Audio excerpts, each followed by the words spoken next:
दोस्तों मूवी की शुरुआत में हम एक रेडियो स्टेशन को देखते हैं जिसमें 4-5 लड़के काम कर रहे थे। पर क्योंकि आज रात मौसम काफी खराब था तो इसीलिए लाइट भी नहीं आ रही थी, जिस वजह से उनका सारा काम बंद पड़ चुका था। पर दोस्तों जब वो सभी जनरेटर रूम में जाकर जनरेटर ऑन करते हैं तो उन्हें वहां पर किसी के रोने की आवाज सुनाई देती है, जिसे सुनते ही वो थोड़ा घबरा चुके थे। पर दोस्तों जब वो उस आवाज को फॉलो करते हुए एक कमरे में पहुंचते हैं तो उन्हें वहां पर उनका एक टीम मेंबर दिखाई देता है जिसकी काफी बुरी हालत हो चुकी थी, मानो उसे किसी ने बहुत बुरी तरह से पीटा हो। और दोस्तों जब वो उसके पास जाकर उससे पूछते हैं कि क्या हुआ, तुम्हारी ये हालत किसने की, तो वो उन्हें बहुत ही डरी हुई आवाज में कहता है कि ऊपर कोई है, उसने मुझे बहुत ही बुरी तरह से पीटा, पर मुझे वहां पर कोई भी दिखाई नहीं दे रहा था। अब दोस्तों उसकी ये बात सुनकर वो सभी काफी घबरा चुके थे और वो सभी वहां से निकलने की सोचते हैं। पर दोस्तों जब वो वहां से भागने लगते हैं तो एकदम से वहां की खिड़कियां और दरवाजे बंद हो जाते हैं, जिसे देखकर वो और ज्यादा डर चुके थे।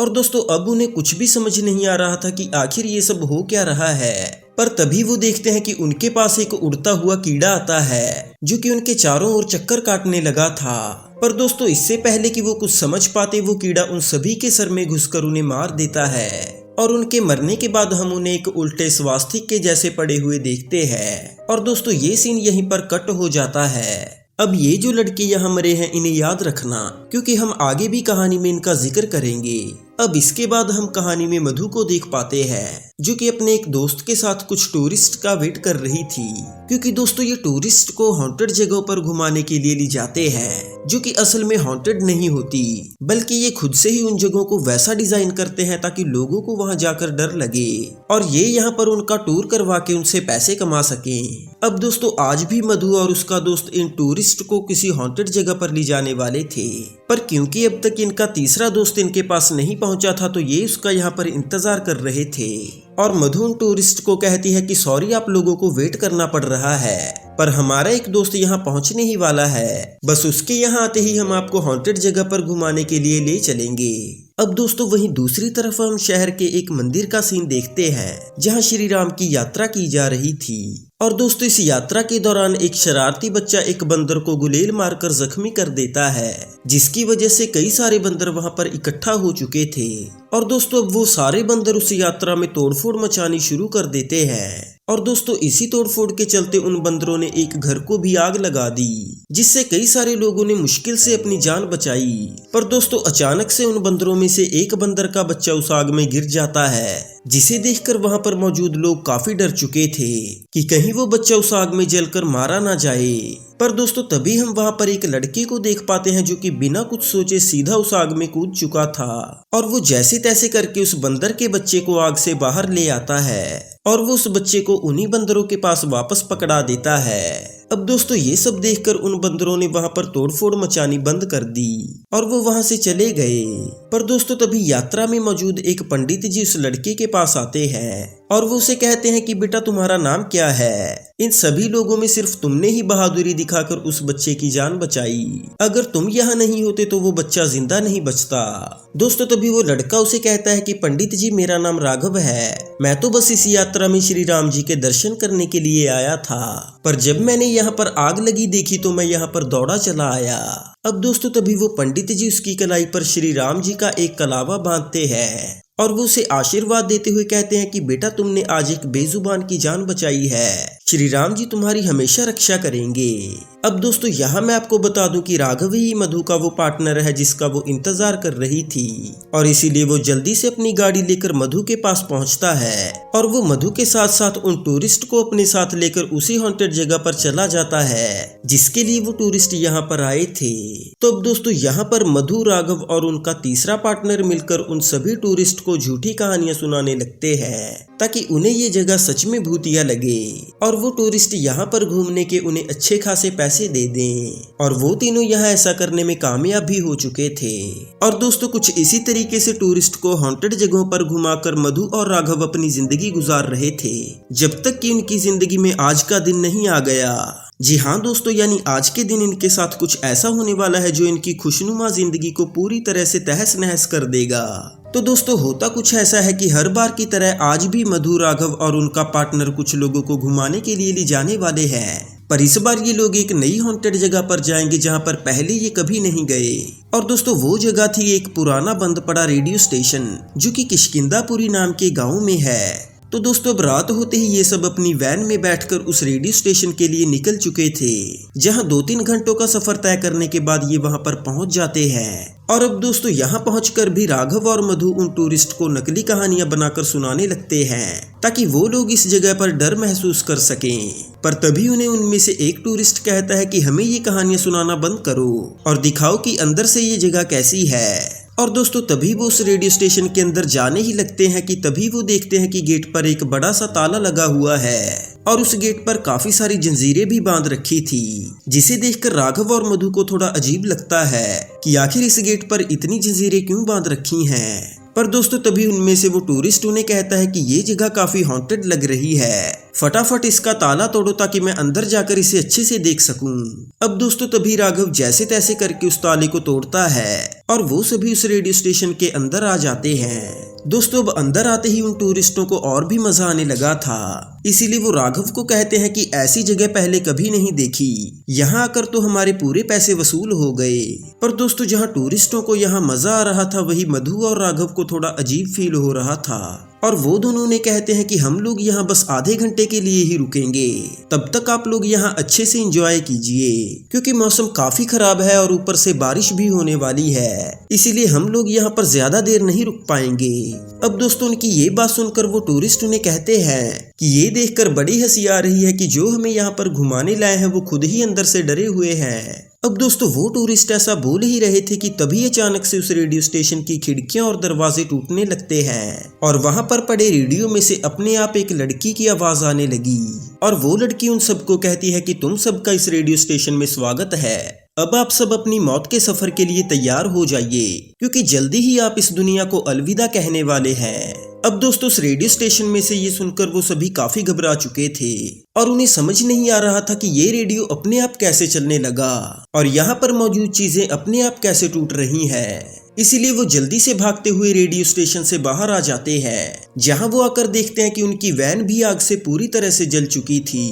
और अब दोस्तों ये सब देखकर वो ये तो समझ चुके थे कि आज वो बहुत बुरी तरह से फंस चुके हैं और अब पता नहीं उनके साथ आगे क्या होगा। तो अब दोस्तों यहाँ पर ये सीन कट होता है और हम सुबह का सीन देख पाते हैं, जहाँ सभी टूरिस्ट तो अपने अपने घर जा चुके थे, पर वही राघव और मधु पास के ही गांव में रुके हुए थे, जहाँ वो एक चाय की टपली पर बैठे रात की ही बातों को सोच रहे थे। और दोस्तों अब उनका पार्टनर उन्हें कहता है कि जो होना था वो हो गया, अब उन्हीं बातों को बार बार सोचने का क्या फायदा, शुक्र मनाओ कि हम और हमारे टूरिस्ट वहां से सही सलामत लौट आए। पर तभी मधु से कहती है कि कल रात जो हुआ वो नॉर्मल तो बिल्कुल नहीं था। उस रेडियो स्टेशन में उस लड़की ने जो बोला कि हम सब अपनी मौत के सफर पर निकले हैं, आखिर उस बात का क्या मतलब था? क्या तुम्हें लगता है कि उस रेडियो स्टेशन में सच में कोई भूत हो सकता है? अब दोस्तों वो तीनों ये बातें कर ही रहे थे कि तभी वहां पर चाय की टपली पर काम करने वाला एक लड़का उन्हें कहता है कि कब से आप लोग किस भूत की बातें कर रहे हैं, कहीं आप उस रेडियो स्टेशन के अंदर तो नहीं जाकर आए?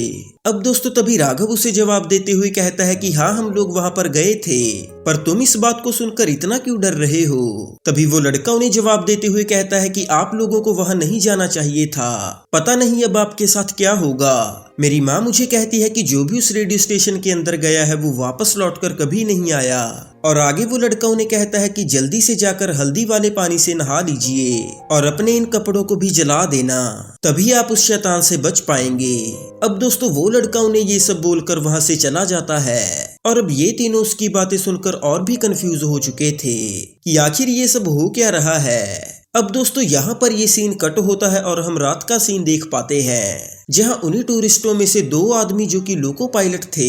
हम उन्हें जंगल में से ट्रेन ले जाते हुए देखते हैं, जहाँ वो देखते हैं कि ट्रैक पर एक रेड सिग्नल लगा हुआ है, जिसे देखते हुए उन्होंने ट्रेन को वहीं पर रोक लिया। और उस सिग्नल को देखते हुए उनमें से एक आदमी कहता है कि ये सिग्नल यहाँ पहले तो कभी नहीं दिखा, आज अचानक से ये यहाँ कैसे आ गया? पर तभी दूसरा आदमी उसे कहता है कि घबराने वाली कोई बात नहीं, हो सकता है कि आगे ट्रैक पर कोई काम चल रहा हो, इसीलिए हम थोड़ी देर ट्रेन को यहीं पर रोक लेते हैं। अब दोस्तों वो थोड़ी देर के लिए ट्रेन को यहीं पर रोक कर रखते हैं कि इतने में ही उनकी खिड़की पर एक बूढ़ी औरत खाना मांगने लगती है, जिसे देखकर वो पहले तो उसे खाना देने ही वाले थे, पर दोस्तों तभी वो सोचते हैं कि आखिर ये बूढ़ी औरत खिड़की तक कैसे पहुंच सकती है, जबकि ट्रेन का डिब्बा तो जमीन से काफी ऊपर है और किसी आम इंसान का इस खिड़की तक पहुंचना नामुमकिन है। अब दोस्तों जैसे ही उनके दिमाग में ये बात आती है तो वो उस बूढ़ी औरत के पैरों को देखते हैं, जो कि जमीन पर नहीं बल्कि हवा में थे,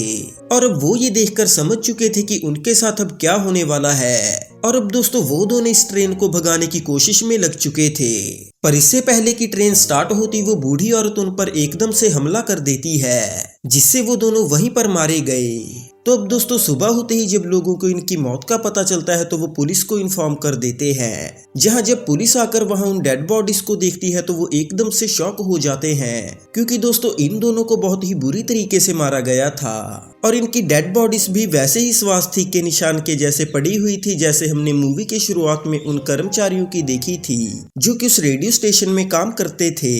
तो अब दोस्तों टूरिस्टों में से एक टूरिस्ट राघव को कॉल करके इन मर्डर्स के बारे में बताता है, जहां वो उसे कहता है कि हम सब बहुत बुरी तरह से फंस चुके हैं, काश हम उस रेडियो स्टेशन में कभी गए ही नहीं होते,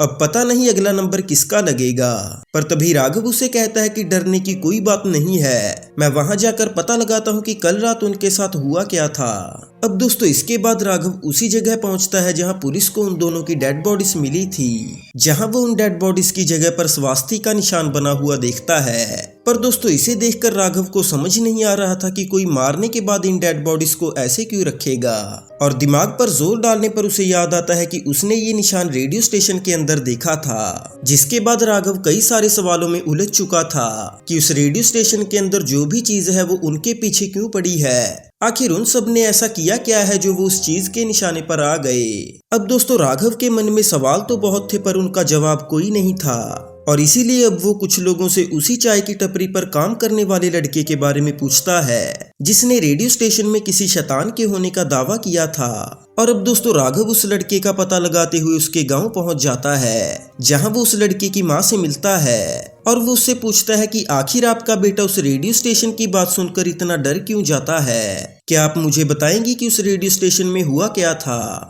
तभी वो औरत उसे कहती है कि किष्किंधापुरी में 35 साल पहले एक रेडियो स्टेशन बनाने के लिए 6 लोग आए थे, और जब वो रेडियो स्टेशन बन गया तो उस पर आवाज देने के लिए एक लड़की को चुना गया, जिसकी आवाज इतनी अच्छी थी कि पूरे गांव वाले उसे सुनकर मंत्रमुग्ध हो जाते थे। पर कुछ दिनों के बाद ही अचानक उस लड़की ने खुदकुशी कर ली, और उसके बाद उन 6 लोगों को भी किसी ने मार डाला जिन्होंने उस रेडियो स्टेशन को शुरू किया था। अब दोस्तों ये सुनते ही राघव उससे पूछता है कि क्या आप मुझे बता सकती हैं कि उस लड़की ने खुदकुशी क्यों की थी, और तभी वो औरत उसे कहती है कि मुझे जितना पता था मैंने आपको बता दिया, इसके आगे मैं आपको कुछ नहीं बता सकती, बस इतना पता है कि जिस लड़की को रेडियो पर आवाज देने के लिए चुना गया था उसका नाम वेदावती था। अब दोस्तों ये सब पता लगाने के बाद राघव सीधा अपने घर आता है, जहां वो आकर अपने पार्टनर और मधु को भी ये सब बताता है। और दोस्तों ये सुनने के बाद मधु उसे कहती है कि उस घटना का हमसे क्या वास्ता, आखिर वो जो भी चीज है वो हमें क्यों मारना चाहती है। जिसके बाद राघव उसे कहता है कि हम ये भी पता लगा लेंगे, पर उससे पहले हमें ये पता लगाना होगा कि जिन लोगों ने उस रेडियो स्टेशन को शुरू किया था आखिर कोई उन्हें क्यों मारेगा। अब दोस्तों वो तीनों आपस में बात कर ही रहे थे कि तभी उनके घर में पड़े रेडियो में से उसी लड़की की आवाज आने लगती है, जो कि उन्हें कहती है कि अब अगले यात्री के जाने का वक्त आ चुका है, और उस यात्री का नाम है वीरभद्रा। अब दोस्तों ये सुनते ही वो तीनों काफी घबरा चुके थे, क्योंकि वीरभद्रा भी उन्हीं टूरिस्टों में से एक है जो कि उस रात उस रेडियो स्टेशन में गए थे। तो अब दोस्तों ये तीनों वीरभद्रा की लोकेशन का पता लगाने की कोशिश करते हैं ताकि वो उसे मरने से बचा सकें। पर दोस्तों काफी कॉल्स करने पर भी वीरभद्रा इनकी कॉल्स नहीं उठा रहा था, जिसे देखते हुए राघव जल्दी से अपनी बाइक लेकर वीरभद्रा की लोकेशन के लिए निकल जाता है। अब दोस्तों वही दूसरी तरफ हम वीरभद्रा को देख पाते हैं, जो कि एक कंस्ट्रक्शन साइट पर काम कर रहा था। और दोस्तों जहां वो काम कर रहा था वहां उसे उसका मालिक कहता है कि हमारे पास सामान रखने के लिए जगह कम पड़ रही है, तुम ऐसा करो कि ऊपर वाले फ्लोर पर जाकर चेक करके आओ कि क्या हम वहां पर अपना सामान रख सकते हैं। अब दोस्तों जैसे उसके मालिक ने कहा था, वीरभद्रा ऊपर वाले फ्लोर पर जाकर जगह चेक करने लगता है, जहां एकदम से उसे एक औरत की आवाज सुनाई देती है जो कि बिल्कुल उसके पत्नी की जैसी थी, जो कि कई सालों पहले इस दुनिया को छोड़कर चली गई। पर अब दोस्तों क्योंकि वीरभद्रा ने आज शराब काफी पी रखी थी, तो इसीलिए वो उस आवाज को सुनते हुए अपनी पत्नी को ढूंढने लगता है, जहां एकदम से उसकी मरी हुई पत्नी उसके सामने आ जाती है और दोस्तों वो उसे पकड़कर उसे घसीटती हुई बिल्डिंग से नीचे गिरा देती है, जिस वजह से वीरभद्रा मारा गया। अब दोस्तों यहाँ से हम समझ सकते हैं कि जो औरत वीरभद्रा की पत्नी के रूप में आई थी, ये कोई और नहीं बल्कि वही शैतान था जिसने पहले 2 टूरिस्टों को मारा था। यानी दोस्तों ये शैतान किसी न किसी का रूप लेकर इन टूरिस्टों को खत्म कर रहा है। अब दोस्तों यहाँ हम देखते हैं कि राघव भी इस कंस्ट्रक्शन साइट पर पहुंच चुका था, जहां वो उन वर्कर्स को इकट्ठा हुआ देखकर समझ चुका था कि वीरभद्रा भी मारा जा चुका है। और अब दोस्तों ये देखकर राघव काफी दुखी हो चुका था, क्योंकि वो पहले भी 2 टूरिस्टों को नहीं बचा पाया और अब वीरभद्रा की भी जान चली गई। अब दोस्तों इस सब को देखते हुए राघव को अंदर से फील होने लगा था कि इस सब का जिम्मेदार वो खुद है, क्योंकि अगर वो उन सबको उस रेडियो स्टेशन में नहीं लेकर जाता तो आज वो तीनों टूरिस्ट जिंदा होते। और अब इसी के चलते राघव अंदर से काफी गुस्से से भर चुका था, जिसके बाद हम देखते हैं कि राघव और मधु बाकी के टूरिस्टों को इकट्ठा करके उसी रेडियो स्टेशन में ले जाते हैं, जहां राघव उन सबको अपने साथ खड़ा करके उस शैतान से बात करता है। और दोस्तों वो उसे कहता है कि तू जो भी है, हमें नहीं पता कि तुझे हमसे क्या चाहिए, पर अगर तुझे मारना ही है तो मुझे मार, इन सब की इसमें कोई गलती नहीं है, मैं खुद इन सबको यहाँ पर लेकर आया था और इसीलिए अगर तुझे जो भी दुश्मनी निकालनी है तो मुझसे निकाल, इन सब से नहीं। अब दोस्तों जैसे ही राघव ये बोलता है तो पहली बार वो शैतान उनके सामने आता है, जहां वो उन्हें कहता है कि तुम सबने मिलकर उसे मारा था, इसीलिए तुम सबको भी मरना होगा, आज नहीं तो कल तुम सबकी ही जान जाएगी। अब दोस्तों ये सुनते ही राघव उसे कहता है कि तुम किसकी बात कर रहे हो, हमने किसको मारा। पर दोस्तों तभी वो शैतान उन्हें कहता है कि वो तुम सब जल्दी ही समझ जाओगे, पर अभी जो सांसें तुम्हारे पास बची हैं उन्हें पूरा कर लो, क्योंकि जल्दी ही तुम सब भी इस दुनिया को अलविदा कहने वाले हो। अब दोस्तों ये बोलकर वो शैतान फिर से गायब हो जाता है, पर वहीं ये सब ये सोच रहे थे कि आखिर उसने उन्हें ऐसा क्यों बोला, क्या हमने कुछ ऐसा किया है जिसे हम समझ नहीं पा रहे। तो अब दोस्तों ये सब जानने के लिए राघव और मधु किष्किंधापुरी पुलिस स्टेशन में जाते हैं, जहां वो पुलिस ऑफिसर को कहते हैं कि 30 साल पहले रेडियो स्टेशन में जो 6 लोग मारे गए थे, हमें उस केस की डिटेल्स चाहिए। जहां दोस्तों वो ऑफिसर उन्हें एक फाइल देता है जिसमें उन्हें वेदावती यानी जिस लड़की ने खुदकुशी की थी उसकी डिटेल्स पता चलती है, और यहाँ से ये इस लड़की का एड्रेस लेकर उसके घर चले जाते हैं ताकि पता लगा सके कि आखिर उस लड़की ने खुदकुशी क्यों की थी। अब दोस्तों वहां पहुंचते ही ये तीनों उस लड़की के माँ बाप से मिलते हैं, जहां ये उससे पूछते हैं कि जिस लड़की को रेडियो स्टेशन में आवाज देने के लिए चुना गया था, क्या वो आपकी ही बेटी थी। जहां जवाब में वो आदमी उन्हें कहता है कि हाँ बेटा वो मेरी ही बेटी थी, पर आप लोग उसके बारे में क्यों पूछ रहे हैं। दोस्तों तभी राघव उसे कहता है कि आखिर आपकी बेटी ने खुदकुशी क्यों की थी, क्या आप इसके बारे में हमें थोड़ी जानकारी दे सकते हैं। तभी वो आदमी उन्हें कहता है कि बेटा मुझे नहीं पता उसने ऐसा क्यों किया, हम तो उसे अपने एक रिश्तेदार के गांव में पढ़ने के लिए छोड़कर आए थे, पर एक दिन उसने अचानक अपनी जान दे दी। अब भगवान जाने कि उसने ऐसा क्यों किया। मैंने और मेरी बीवी ने उस गांव के लोगों से काफी पूछताछ की, पर हमें वहां किसी ने कुछ नहीं बताया कि आखिर मेरी बेटी ने ऐसा किया क्यों। अब दोस्तों इसके बाद वो आदमी उन्हें वेदावती की एक ग्रुप फोटो देता है, जिसमें राघव और मधु एक लड़के को नोटिस करते हैं जो कि वेदावती के पीछे ही खड़ा था। और दोस्तों ये लड़का कोई और नहीं बल्कि वही शैतानी लड़का है जो कि टूरिस्टों को मार रहा है। अब दोस्तों वो इस लड़के को देखने के बाद उस आदमी से पूछते हैं कि ये जो लड़का आपकी बेटी के पीछे खड़ा है, क्या आप इसे जानते हैं कि ये लड़का कौन था। अब दोस्तों तभी वो आदमी उन्हें कहता है कि बेटा इसके बारे में तो मुझे कुछ नहीं पता, पर अगर आप इसके बारे में जानना चाहते हैं तो आपको इसके बारे में एक ही आदमी बता सकता है, और वो इनके ये टीचर हैं जो इस फोटो के बीच में बैठे हुए हैं। अब दोस्तों तभी राघव और मधु से पूछते हैं कि हमें ये टीचर कहाँ मिलेंगे। तो वो आदमी उन्हें बताता है कि ये टीचर सीमापल्ली गांव में अब एक म्यूजिक शॉप चलाते हैं, ये तुम्हें वहीं मिलेंगे। तो अब दोस्तों वो तीनों उस गांव में पहुंच चुके थे, जहां वो उसी टीचर को ये फोटो दिखाकर उससे पूछते हैं कि सर क्या आप हमें इस लड़के के बारे में बता सकते हैं जो वेदावती के पीछे खड़ा है। और अब दोस्तों वो टीचर उन्हें जवाब देते हुए कहते हैं कि मैं इस लड़के को कभी नहीं भूल सकता। इस लड़के का नाम विश्वा था और इसका जन्म ग्रहण वाली रात को हुआ था, जहां उस रात सभी लोग इस बच्चे को देखकर काफी डर चुके थे, क्योंकि तभी ये बच्चा दिखने में बिल्कुल भी साधारण नहीं था। और इस बच्चे की शारीरिक स्थिति को देखते हुए लोगों ने कहा कि इस बच्चे को ग्रहण का श्राप लग चुका है। जहां जब उसके पिताजी ने डॉक्टर से बात की तो डॉक्टर ने उन्हें बताया कि आपके बेटे को रिकेट्स नाम की बीमारी है, जिस वजह से उसका शरीर दूसरे बच्चों की तरह नॉर्मल नहीं है। और अब दोस्तों डॉक्टर की ये बात सुनने के बाद विश्वा के पिताजी उससे काफी नफरत करने लगे और इसके चलते ही उसके पिताजी उसे लोगों से छिपाने के लिए पूरे परिवार को एक एकांत जगह पर ले आए और वो पूरा परिवार वहीं पर रहने लगा।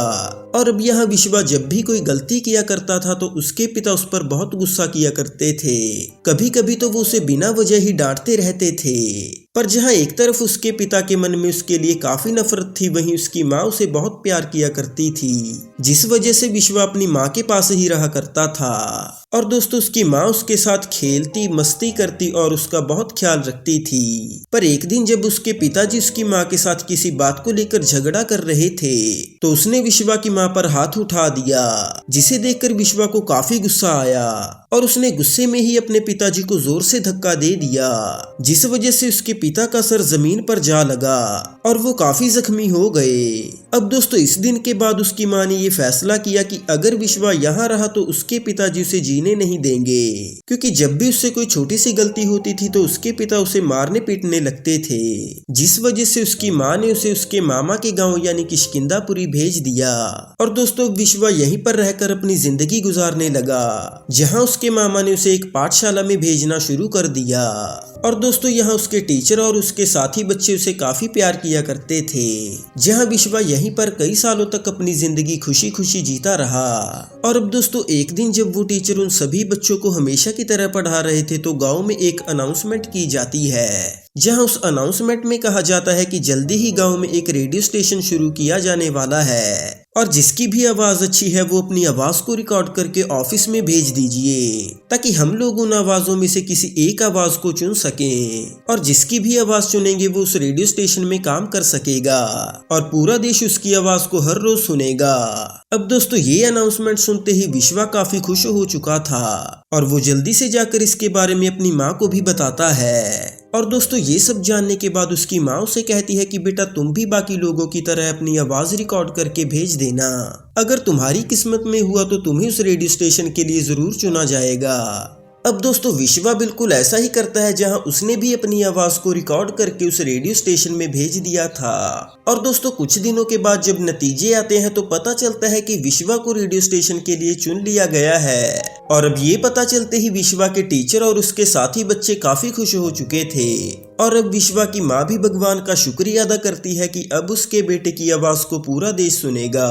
पर अब दोस्तों इसके अगले दिन ही जब विश्वा पाठशाला जा रहा था तो वो रास्ते में एक दीवार पर एक पोस्टर लगा हुआ देखता है, जिसमें वेदावती की तस्वीर लगी हुई थी। जी हाँ दोस्तों, यानी विश्वा को निकालकर वेदावती को उस रेडियो स्टेशन के लिए चुन लिया गया था, जिसे देखकर विश्वा और उसके साथी काफी दुखी हो चुके थे। और अब यहाँ विश्वा गुस्से में आकर उस पोस्टर को फाड़ देता है और वो कहता है कि मैं ऐसा कभी नहीं होने दूंगा, जहाँ मुझे चुना गया था वो जगह ये लड़की को कैसे दे दी गई। अब दोस्तों तभी उसका टीचर उसे कहता है कि विश्वा तुम उदास मत हो, मैं खुद उस रेडियो स्टेशन में जाकर तुम्हारे बारे में बात करूंगा, तुम्हारी जगह हम किसी को नहीं लेने देंगे। पर दोस्तों तभी विश्वा उन्हें कहता है कि मैं अपंग हूँ, इसीलिए उन्होंने उस लड़की को चुना है ना, तो क्या हुआ कि अगर वो लड़की खूबसूरत दिखती है पर आवाज तो मेरी ही उससे अच्छी थी ना। और अब दोस्तों ये बोलते ही विश्वा सीधा उस रेडियो स्टेशन में चला गया और 2 दिन बीत जाने के बाद भी वो वहां से वापस नहीं लौटा, जहां लोगों ने ये सोचना शुरू कर दिया कि विश्वा का उस रेडियो स्टेशन में उन लोगों के साथ झगड़ा हुआ होगा, जहां उन लोगों ने उसे पीट पीट कर वहीं मार दिया और इसीलिए विश्वा वहां से वापस नहीं लौटा। अब दोस्तों ये पूरी कहानी सुनने के बाद राघव और मधु को विश्वा के लिए काफी बुरा लग रहा था और इसीलिए वो उस टीचर को पूछते हैं कि सर उसके बाद क्या हुआ, क्या किसी ने वहां जाकर विश्वा को ढूंढने की कोशिश नहीं की। अब दोस्तों तभी वो टीचर उन्हें कहता है कि बेटा 2 दिन के बाद गांव वालों के कहने पर पुलिस वहां आई, जहां उन्हें रेडियो स्टेशन में विश्वा तो नहीं मिला, पर किसी ने रेडियो स्टेशन के कर्मचारियों को बहुत बुरी तरीके से मारा हुआ था, जिसे देखकर पुलिस और गांव वाले समझ नहीं पा रहे थे कि आखिर यहाँ हुआ क्या होगा। अब दोस्तों तभी इसके बाद वो तीनों उस टीचर को कहते हैं कि सर आपने जो हमें बताया उसके लिए शुक्रिया, इससे हमारी काफी हेल्प हो जाएगी। अब रात काफी हो चुकी है तो इसीलिए अभी हमें चलना चाहिए। तो अब दोस्तों इसके बाद वो तीनों गाड़ी में बैठकर घर के लिए निकल चुके थे, जहां गाड़ी में जाते हुए मधु उन्हें कहती है कि बेचारे विश्वा के साथ बहुत बुरा हुआ। पहले तो उन रेडियो स्टेशन वालों ने उसकी आवाज का फायदा उठाया और जब वो अपना हक मांगने के लिए वहां गया तो उसे बेरहमी से मार डाला। अब दोस्तों मधु की ये बात सुनकर उनका पार्टनर उन्हें कहता है कि तुम उसके लिए इतनी दया क्यों दिखा रही हो, वो भी तो हमें बिना वजह ही मारना चाहता है। उसकी दुश्मनी उन रेडियो स्टेशन के कर्मचारियों से थी, हमसे तो नहीं। क्या हमारी यही गलती है कि हम उस रेडियो स्टेशन में घूमने चले गए? तुमने देखा नहीं उसने हमारे 3 टूरिस्टों के साथ क्या किया? अगर वो इतना ही अच्छा है तो हमें बताता क्यों नहीं कि वो हमें क्यों मारना चाहता है। अब दोस्तों ये तीनों आपस में बातें कर ही रहे थे कि तभी अचानक से इनकी गाड़ी के साथ एक कुत्ता टकरा जाता है और ये तीनों जल्दी से गाड़ी से उतरकर उस कुत्ते को देखने लगते हैं कि कहीं उसे ज्यादा चोट तो नहीं आई। पर दोस्तों क्योंकि वो कुत्ता बिल्कुल ठीक था तो ये तीनों वापस से अपनी गाड़ी में बैठ जाते हैं, जहां जैसे ही ये गाड़ी में बैठते हैं तो अचानक से एक तेज रफ्तार ट्रक इनकी गाड़ी को टक्कर मार देता है, जिस वजह से इनका काफी बुरा एक्सीडेंट हो चुका था। तो अब दोस्तों यहाँ पर ये सीन कट होता है, जहां हम इसके बाद मधु को एक हॉस्पिटल में देखते हैं, जहां वो काफी जख्मी हालत में एडमिट की जा चुकी थी।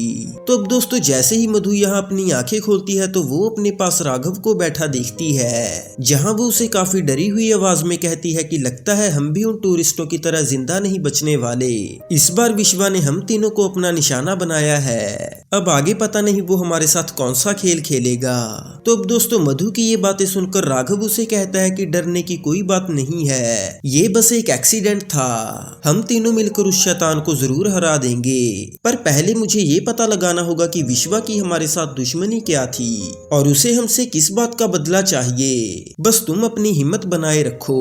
अब दोस्तों यहाँ राघव मधु को हौसला तो दे रहा था, पर अंदर ही अंदर वो भी ये बात समझ चुका था कि अगली बारी उनकी ही है। और अब दोस्तों राघव अपने दोस्त के पास आकर उसे कहता है कि चाहे कुछ भी हो जाए, हमें जल्दी से जल्दी उन लोगों का पता लगाना होगा जिन्होंने उस रेडियो स्टेशन को हमेशा के लिए बंद किया था, क्योंकि जब से हम लोगों ने उस रेडियो स्टेशन को खोला है तब से ही विश्वा आजाद हुआ है, और अगर हमने उसे उस रेडियो स्टेशन में फिर से बंद कर दिया तो हमारी और हमारे बाकी टूरिस्टों की जान बच सकती है। तो अब दोस्तों इसके बाद वो दोनों कुछ लोगों से बात करके पता लगाने की कोशिश करते हैं कि पहले उस रेडियो स्टेशन को किसने बंद किया था, जहां उन्हें कुछ लोगों से एक योगी के बारे में पता चलता है, जो कि लोगों के अंदर मौजूद बुरी शक्तियों को काबू करने में माहिर थे। और अब दोस्तों यहाँ आकर राघव उस योगी को अपनी पूरी कहानी बताता है कि कैसे उन्होंने टूर करने के चक्कर में विश्वा को फिर से आजाद कर दिया और अब कैसे वो उन लोगों की जान का दुश्मन बना हुआ है। तो अब दोस्तों राघव की ये पूरी कहानी सुनने के बाद वो योगी उसे कहता है कि मुझे पता है तुम यहाँ किस सवाल के जवाब में आए हो, तुम्हें तुम्हारे सारे सवालों के जवाब यही मिलेंगे।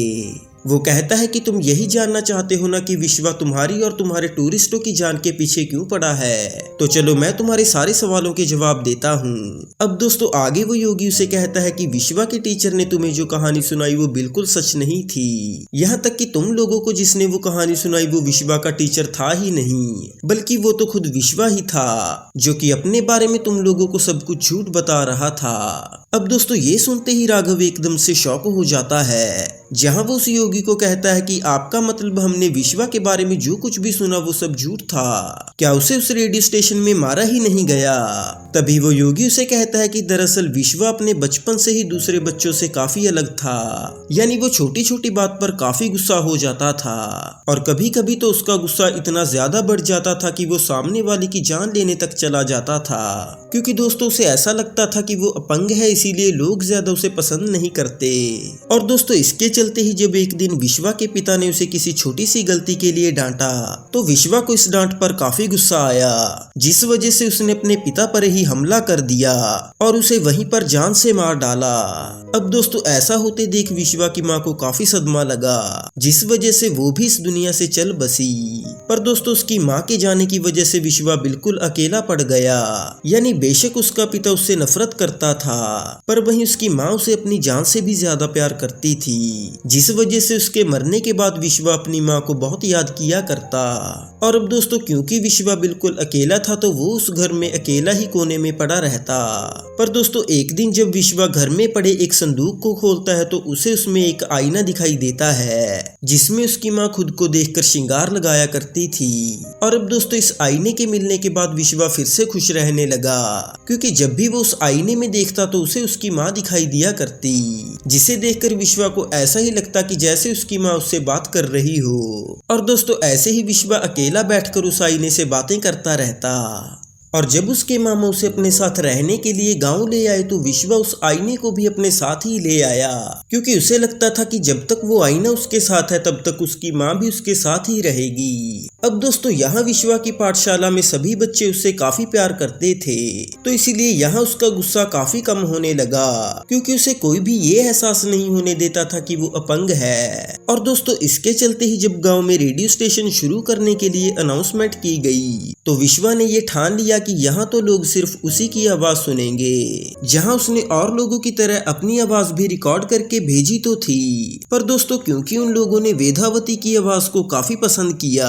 तो इसीलिए रेडियो स्टेशन पर आवाज देने के लिए उन लोगों ने वेदावती को ही रख लिया, जिसका पता चलते ही विश्वा के सर पर खून सवार हो चुका था। और दोस्तों इसीलिए वो सीधा रेडियो स्टेशन पहुंचता है, जहां वेदावती उसे देखकर पूछती है कि विश्वा तुम यहाँ कैसे, क्या तुम्हें यहाँ पर कोई काम है? तभी वो उसे कहता है कि ये अच्छा बनने का नाटक कहीं और करना, मैं अच्छी तरह से तेरी सच्चाई जानता हूँ, तूने अपनी खूबसूरती के जाल में फंसाकर इन लोगों से ये काम हासिल किया है ना, अब तू देख मैं तुझसे तेरी खूबसूरती कैसे छीनता हूँ। अब दोस्तों ये बोलते ही उसने वेदावती के साथ जबरदस्ती करनी शुरू कर दी, जहाँ उसने उसे बिल्कुल निर्वस्त्र कर दिया। और दोस्तों ऐसा होने की वजह से वेदावती इस बदनामी को बर्दाश्त नहीं कर पाई और उसने घर जाकर खुदकुशी कर ली। तो अब दोस्तों इस घटना से हम समझ पाते हैं कि विश्वा किसी भी चीज को हासिल करने के लिए किस हद तक चला जाता था।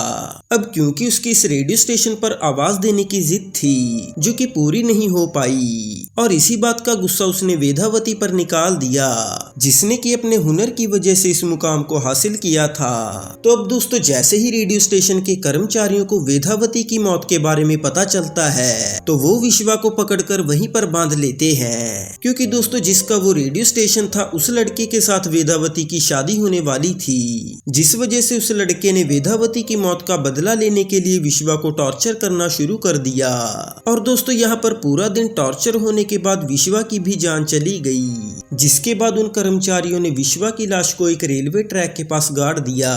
तो अब दोस्तों इसके अगले दिन ही जब वो सभी कर्मचारी रेडियो स्टेशन पहुंचकर अपना काम शुरू करते हैं तो वहां एक बड़ा सा कीड़ा आकर उन सबके सर में घुसकर उन्हें मार देता है। और दोस्तों ये कीड़ा कोई और नहीं बल्कि विश्वा की आत्मा ही थी, जो कि विश्वा की मौत के बाद वहीं रेडियो स्टेशन में भटकने लगी, क्योंकि दोस्तों उसकी जो इच्छा थी कि सब लोग उसकी आवाज को रेडियो स्टेशन पर सुने वो कभी पूरी ही नहीं हो पाई, जिस वजह से उसकी आत्मा हमेशा के लिए उसी रेडियो स्टेशन में रहने लगी। और अब इसके चलते ही वो रेडियो स्टेशन पर लोगों को कुछ ना कुछ सुनाता रहता, जिसे सुनकर गांव वाले समझ चुके थे कि रेडियो स्टेशन में विश्वा की आत्मा का वास हो चुका है। जिससे बचने के लिए लोगों ने कुछ तांत्रिकों को गांव में बुलाया और उन तांत्रिकों ने एक विधि करके उस रेडियो स्टेशन को हमेशा के लिए बंद कर दिया,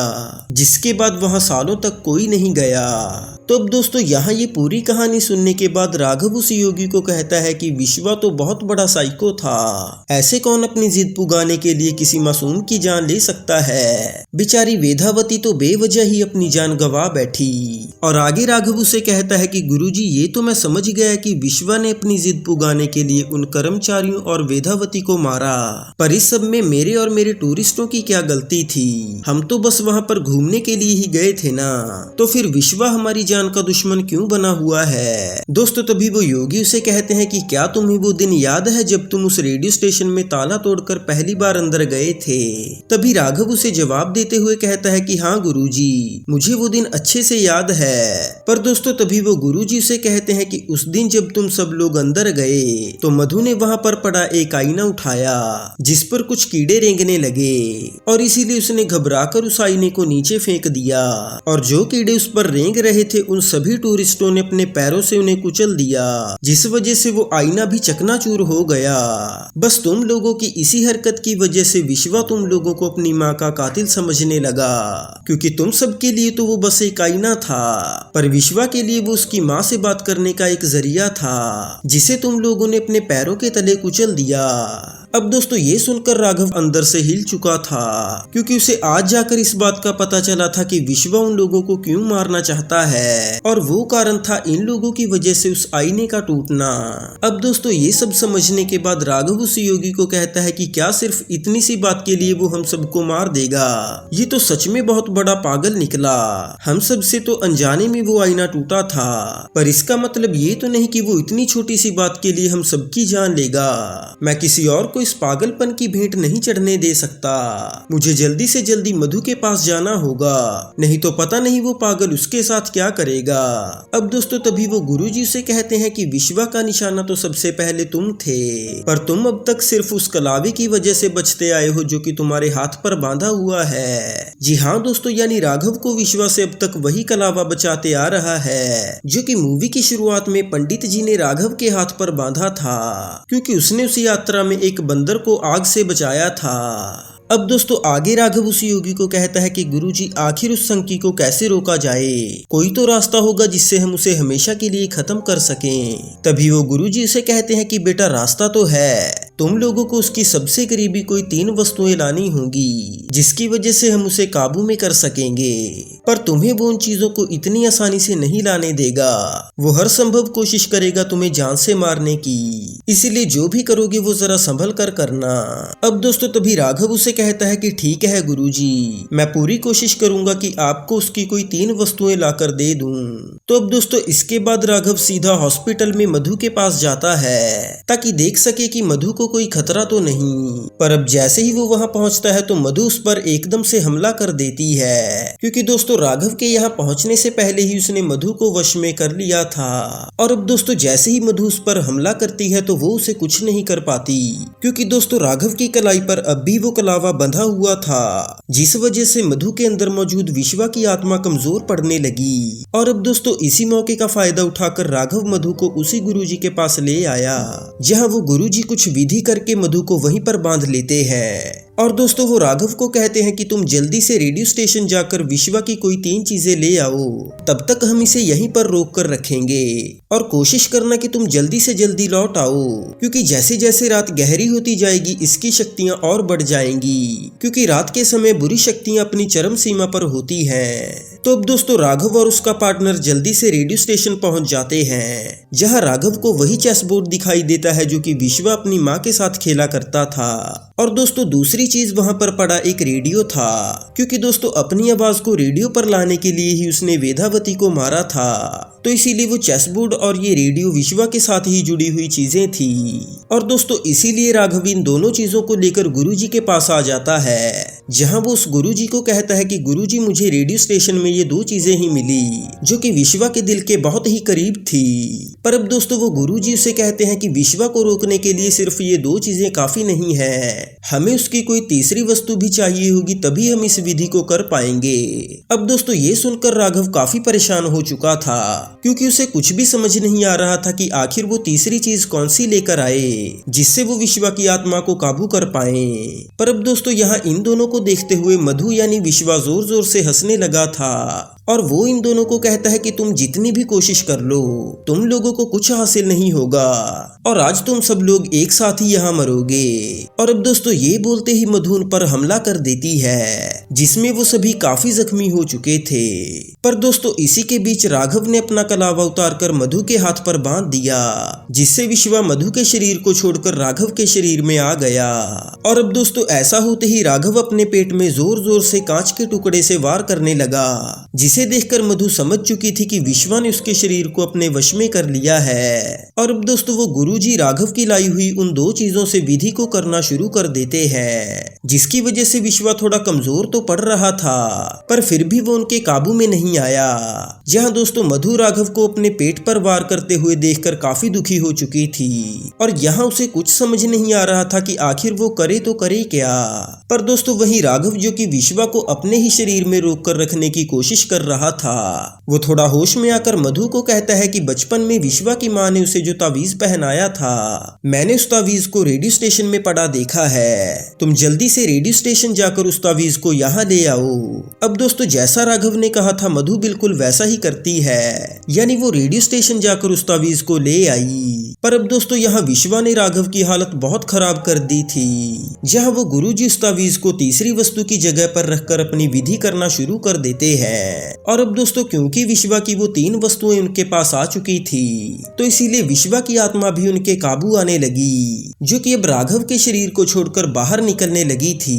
पर दोस्तों जैसे ही वो आत्मा उसके शरीर से बाहर निकलती है तो गुरुजी उसे एक तिलस्मी गोले में काबू कर लेते हैं। और दोस्तों ये सब होने के बाद मधु जाकर राघव को संभालती है और वो उसे कहती है कि हमने उस शैतान को हरा दिया।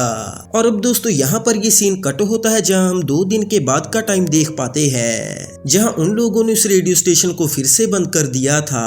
और दोस्तों राघव और मधु भी फिर से अपनी जिंदगी सुकून से जीने लगे। और इसी के साथ ही मूवी यहीं पर खत्म हो जाती है।